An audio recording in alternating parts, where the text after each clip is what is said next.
सुप्रभात छात्रों, मेरे YouTube चैनल में सभी छात्रों का स्वागत है। BA प्रथम वर्ष नाटक तथा एकांकी प्रश्न पत्र क्रमांक 4, इसके अंतर्गत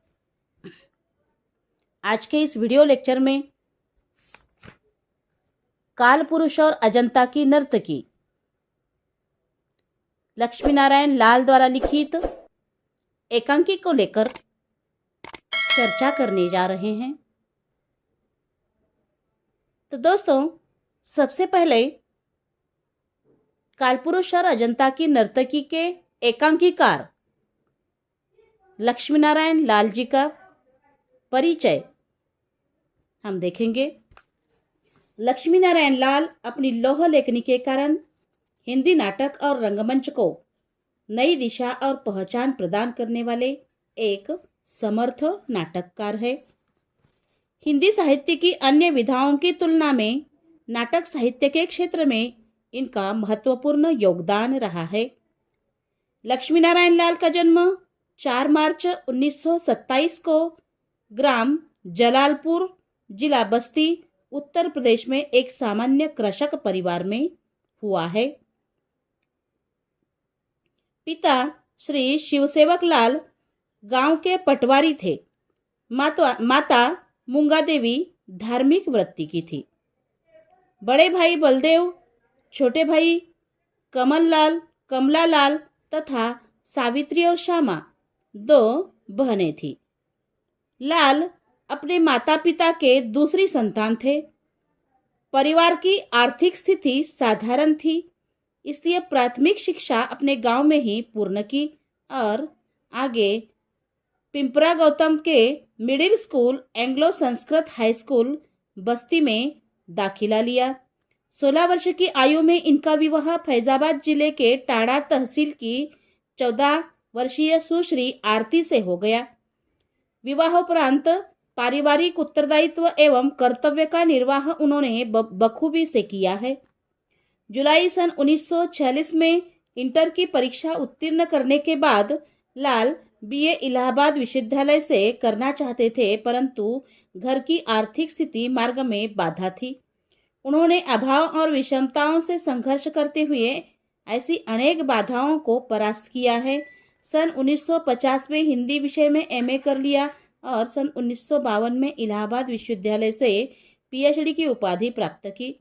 सन 1953 में MS कॉलेज चंदौनी में 1 वर्ष अध्यापन कार्य किया।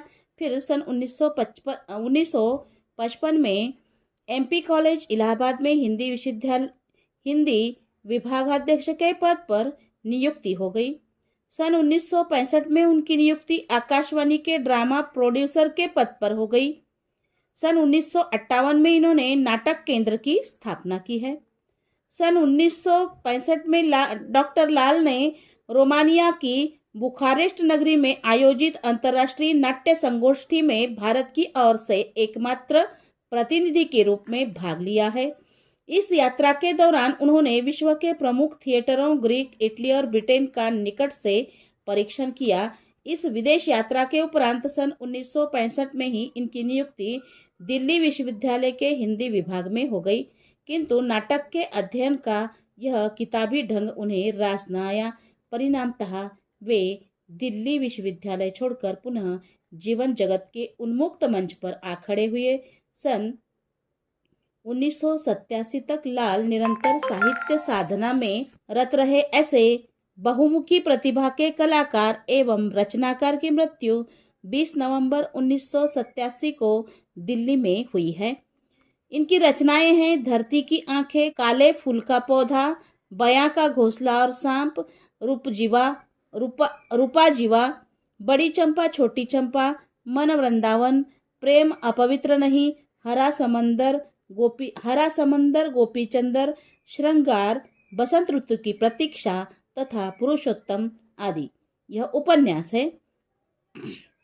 इनके कहानी संग्रह है नए स्वर नई रेखाएं, सुना आंगन रस बरसे, एक और कहानी, एक बूंद जल, डाकू आए थे, और मेरी प्रतिनिधि कहानियाँ आदि यह कहानी संग्रह है। अंधा कुआं, मादा कैक्टस, हल्का फुल्का प्रहसन, सुंदर रस, सूखा सरोवर, तोता मैना, रक्त कमल, 3 आंखों वाली मछली, रात रानी, दर्पण, सूर्यमुख, कलंकी, मिस्टर अभिमन्यु, कर्फ्यू, अब्दुल्ला दीवाना, लीला नाट्य, व्यक्तिगत नरसिंह कथा, सत्य हरिश्चंद्र, यक्ष प्रश्न, पंचपुरुष, कथा विसर्जन, राम की लड़ाई और चंद्रमा आदि इनके द्वारा लिखित नाटक है। ताजमहल के आंसू, पर्वत के पीछे, नाटक बहुरंगी, नाटक बहुरूपी, नया तमाशा, दूसरा दरवाजा और खेल नहीं नाटक आदि इनके एकांकी संग्रह है। इनको द्वारा लिखित आलोचना है आधुनिक नाटक और रंगमंच की शिल्प विधि का विकास, यह आलोचना है।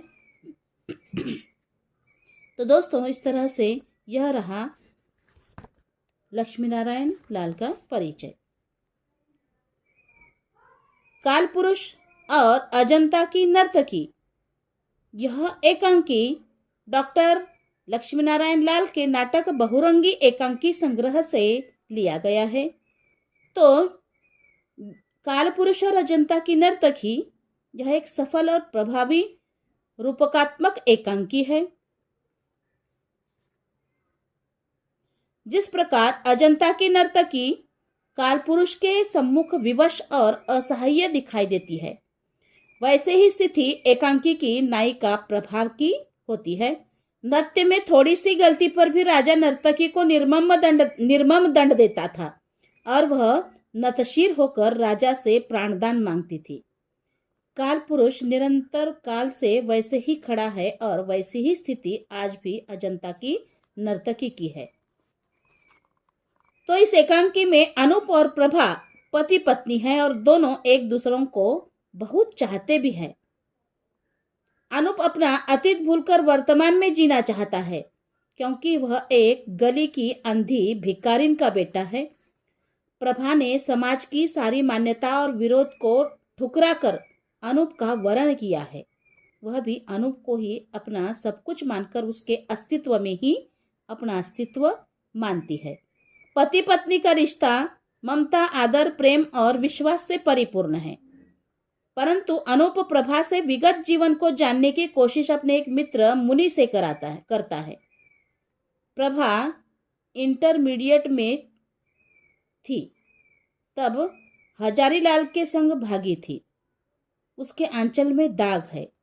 अनूप ने ही उसे स्वीकार कर दागदार जीवन से मुक्ति दी है। आदि विषय पर बातचीत अनूप और मुनि दोनों में होती है। जब प्रभा यह सब कुछ जान लेती है तब तनाव शिखर पर पहुंचता है। अनूप के बाहर और भीतर के व्यक्तित्व का दोहरापन उसके मन के विकार जानकर क्रुद्ध प्रभा अनूप से कहती है, तुम तो काल पुरुष हो, नर्तकी मैं हूं। तुम चाहे जो करो, चरणों पर मैं गिरूं। यही तुम्हारी कला और संस्कृति है। अंत में प्रभा पिस्टल मुनि पर तान लेती है। अनूप दया की भीख मांगता है। डॉक्टर लाल ने परिवार में पति पत्नी के बीच संबंधों को आधार बनाकर एकांकी का सृजन किया है, जिसमें समाज में स्त्री की असहायता और विवशता, पति पत्नी के बीच तनाव, अविश्वास का चित्रण किया है। साथ ही वैवाहिक जीवन अविश्वास के कारण किस प्रकार दुखमय होता है, इसका मार्मिक और यथार्थ चित्रण इस एकांकी में किया है। तो दोस्तों, इस तरह से यह एकांकी 2 दृश्यों में विभाजित है। पहला दृश्य में अनूप के घर का कमरा है, जहाँ अकाउंटेंट ऑफिसर अनूप बैठा है और बाहर के बच्चों का शोर सुनकर वह नौकर चंदू को आवाज देता है और बाहर के शोर शराबे के बारे में पूछता है। तब कहता है कि एक गूंगी हर रोज यहाँ चली आती है और उसके आने के बाद बच्चे शोर करते हैं। वह उसे बुलाने और कुछ पैसे देकर बाद में यहाँ न आने की हिदायत देने के लिए चंदू को कहता है। तो यहाँ पर पहला दृश्य शुरू होता है। गूंगी के वहां आने से शायद अनूप को अपना अतीत याद आता होगा, इसलिए वह उसे आते देख चिढ़ जाता है। वह भी एक भिखारिन का बेटा है। मेहनत से पढ़ाई करके वह आज वही इस मकान पर पहुंचा है, पर अपने अतीत को वह भूलना बेहतर समझता है। उतने में उसकी पत्नी प्रभा बाहर से आती है और वह चमकीले कपड़े में लाई वस्तु को पहचानने की जिद करती है। अनूप उसे पहचान नहीं पाता। प्रभा को लगता है कि वह उस वस्तु को जानने और उस देखने के बाद खुश होगा, पर होता उल्टा ही है। प्रभा ने अनूप के माँ की छोटी फोटो को इलराज करते हुए बड़ी से ऑयल में बनाकर लाया था और वह उसे अपने कमरे में लगाना चाहती थी। अनूप को प्रभा का यह कृत्य गलत लगता है। उसे लगता है कि हर समय वह उसे अपना अतीत याद दिलाने के लिए वह यह सब कर रही है, पर प्रभा की सोच ऐसी नहीं थी। अनूप प्रभा को वह पेंटिंग कमरे में लगाने के लिए मना करता है। तब प्रभा उसे कहती है, टेस्ट की बात कहाँ है, यह तो धर्म की बात है। फिर तो यह चित्र सत्य है जिसके सामने हमारे लिए दुनिया की सारी खूबसूरती, सारा टेस्ट न्यौछावर है। सोचो न, यह न होता तो आज तुम्हें कहाँ पाती।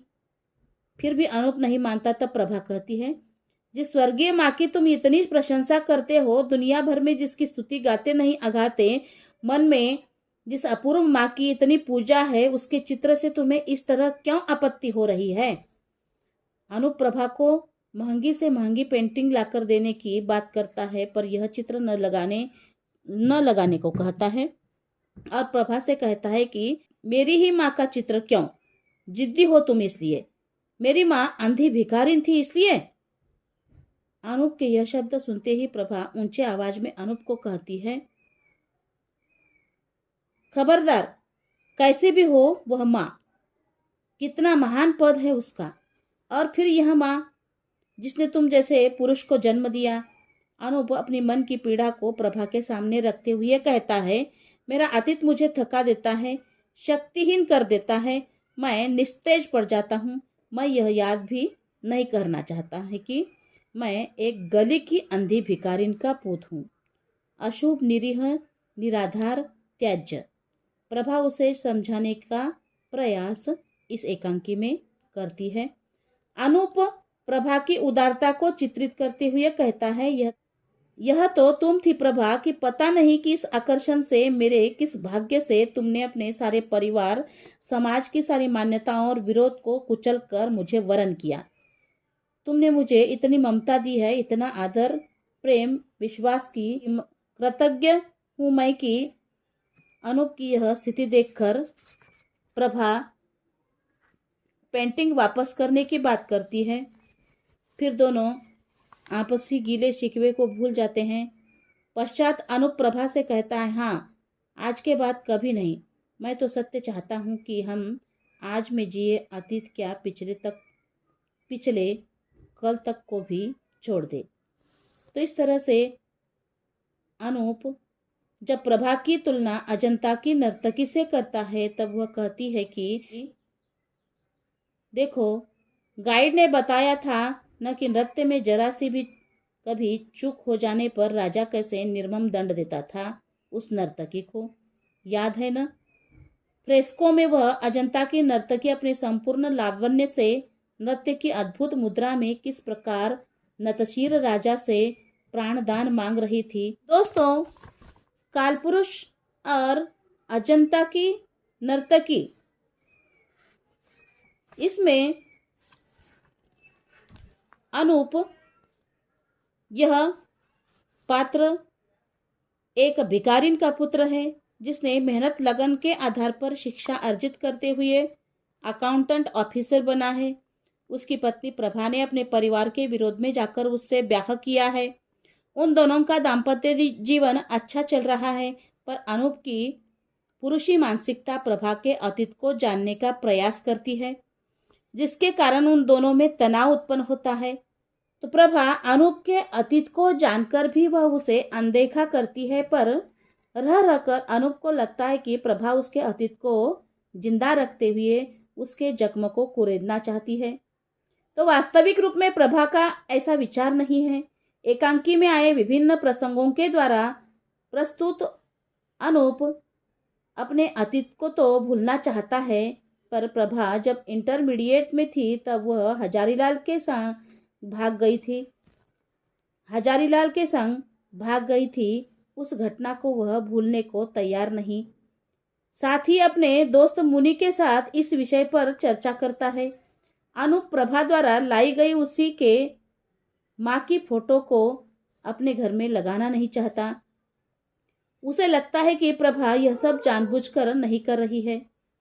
उसे अच्छा न लगने पर वह उस फोटो को वापस देने को भी तैयार होती है, पर रह रहकर अनूप में छिपा हुआ काल पुरुष प्रभा को दंड देने के लिए लालायित हो उठता है। प्रभा अनूप के पारिवारिक इतिहास को जानने के बाद भी उसके अतीत को भूलकर उसका स्वीकार करती है, पर अनूप प्रभा के अतीत को भूलता नहीं।